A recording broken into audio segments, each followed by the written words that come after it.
Are you or someone you know a perfectentist? Hey folks, what's going on? My name is Michael J. Penney. I'm the founder and creator of 5P, the world's greatest management method based on our military operations process. Now, sometimes it's all right to be a perfectionist. When you're looking at the title of this, it might make you cringe a little bit, especially if you're an editor type. But I say that pointedly because there are some folks where they get lost within that perfectionist mentality, right? Now, there, of course, is a tipping point. You need to be able to cross over to the other side and say, okay, it's good, it's there. And on this brief episode of the 5P podcast, I'm going to be covering exactly that. So sometimes it's all right to be a perfectionist, but there needs to be a time, a moment where you finally cross over and say, all right, this needs to go out into the world. Perfectionism, or the perfectentist, can be hard to deal with, but you definitely need these people on your team. It could be better is their mantra. Yeah, it could always be better. Okay, but we need to figure out what is that tipping point that gets us out into the market, right?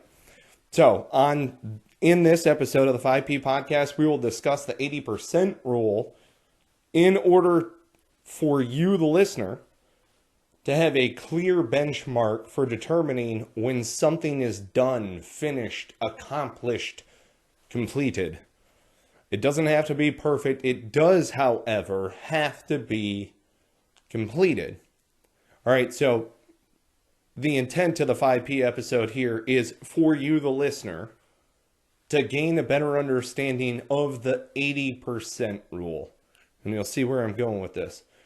To know when to move into the next task and to understand how to work with a perfectionist on your team.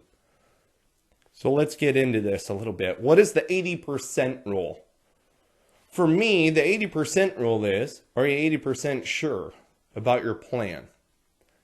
Now, I understand this because when I served in the Marine Corps Infantry and was putting a plan together, a plan with somebody else was going to commit their lives to, I needed to be very, very sure that what we were about to go and endeavor on was not going to kill us or unnecessarily kill someone who is an innocent.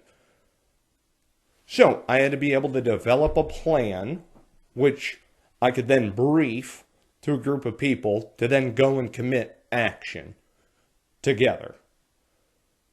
Right? So that 80% rule is, are you 80% sure? Okay, with 5P, let me tell you how simple we made this, by the way. And this is why the 5-paragraph business plan, in its process to go from plan to then execute, commit action, right? Immediately debrief that action, come back around and provide an after-action report, thus being able to review everything that took place and continue on with the loop. For those of you who are 5P Inner Circle members, you know exactly what I'm talking about. We provide templates and a learning experience for each one of those actions on the loop. Okay, so 80% completed with your plan is where I immediately start. Let me see your plan. Let me see what it looks like on there. Is the structure together? Now, this is exactly what I'm talking about because the perfectionist is going to wind up going through writing out long form paragraphs. They're basically going to have a diatribe of everything and every action. But here's what's great about 5P. It allows you to be able to go through and bulletize the tasks that need to be completed. So that way someone else who is an expert in that aspect of the business can then fill in the blank, can then articulate what else needs to be done. All right? So if you yourself are a perfectionist, if you like working with a perfectionist to edit or look over your stuff in general, which is good, and they see the little nitpicky details and stuff like that, when you see that they're picking up on those little nitpicky details, the fine print details, that's when you know that you're onto something. If all that they can do is just nitpick the itty bitty little stuff, the super minute detail stuff that maybe you yourself don't like working, I'm like that. I don't like working into the fine hair minutiae of things. I would rather work with a greater view, a greater perspective. And I love having people around me that do understand that detail-oriented look into something, especially editors. They're fantastic. Their brains just are different than mine. And that's good, because you need to find those people and have them on your team. Now, if they are on your team and they're doing the whole perfectionist thing, it's not up to us to go in and say, okay, it's done. It's up to a certain measure, which we're going to get into. But determining when something is ready using the 80% rule, that do you feel it? It's a gut check. It really is a feeling. Okay? Do we feel like it's 80% there?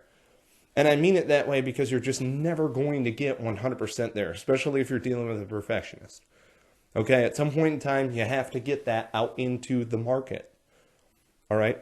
But working with a perfectionist and leading them to success means setting a standard, a completion date. When are we going to be done with this? And it's not necessarily date-driven or time-driven or something along those lines.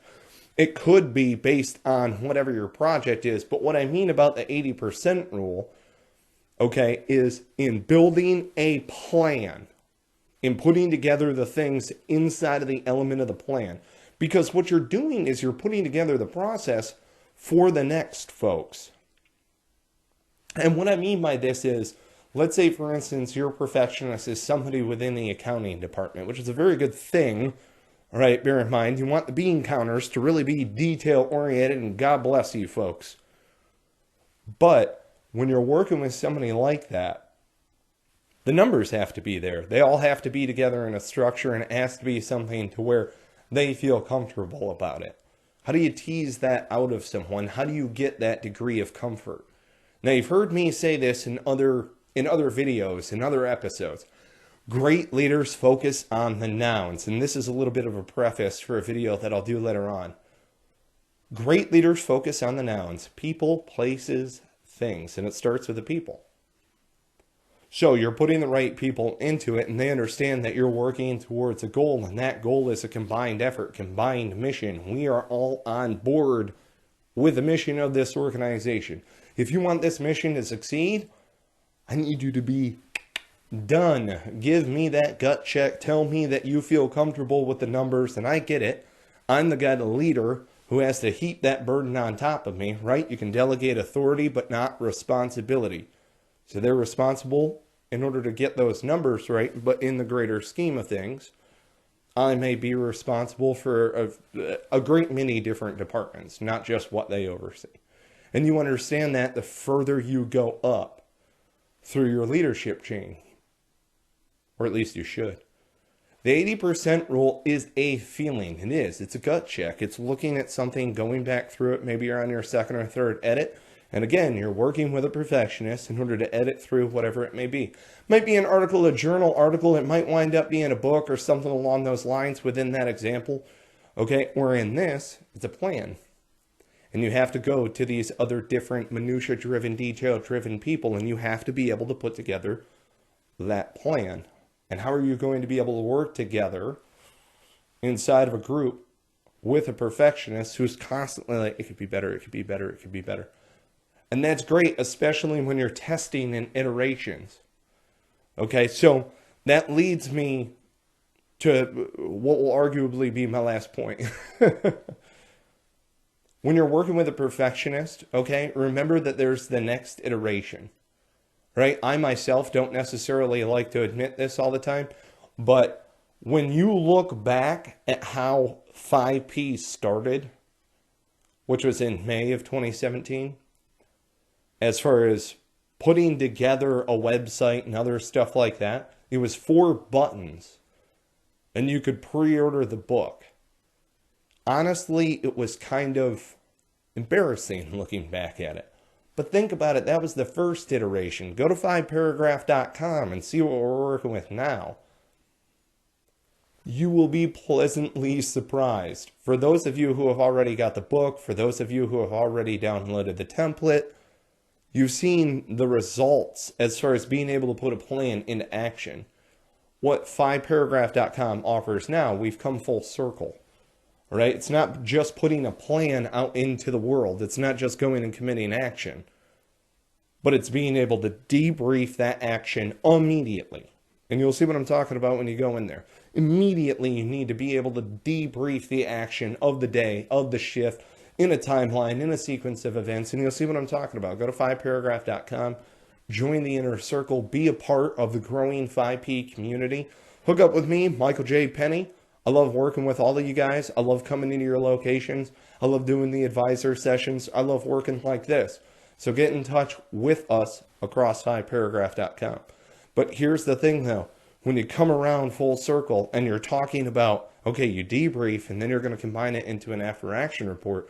Remember that after action report, that feedback coming back is exactly what your perfectionists need. Because it's the feedback that they are going to use to create the next iteration. And there are a lot of people, don't get me wrong, there are a lot of people that are out there that don't necessarily, because they're perfectionists, they work in a zero-sum game. And I myself have been there to an extent, depending on what it is, the project, whether or not I wanted to put something into the environment. But again, take a deep breath, take a look at what you've created, see whether or not you're 80% there, right? Do the gut check, and then put that out into the environment.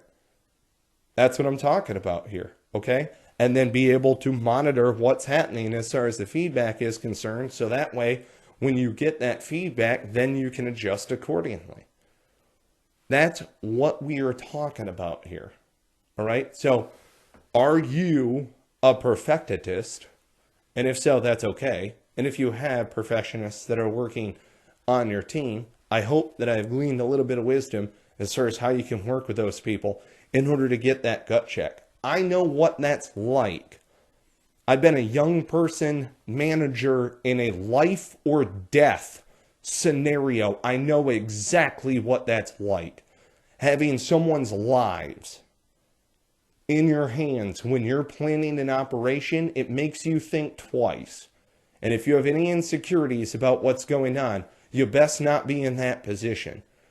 Let alone the guns and explosives and millions of dollars worth of equipment.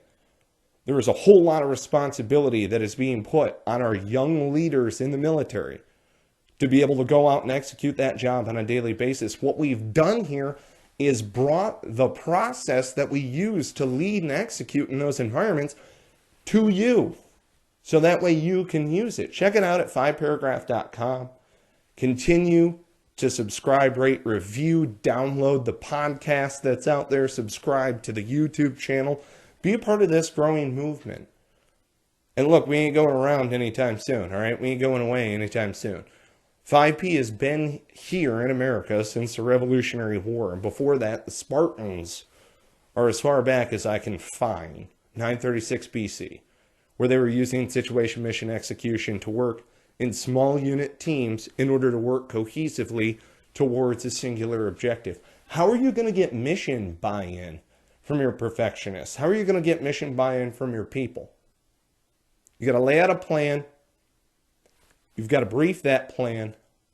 And before you do it, you got to have that 80%, that gut check. So I hope that this helps.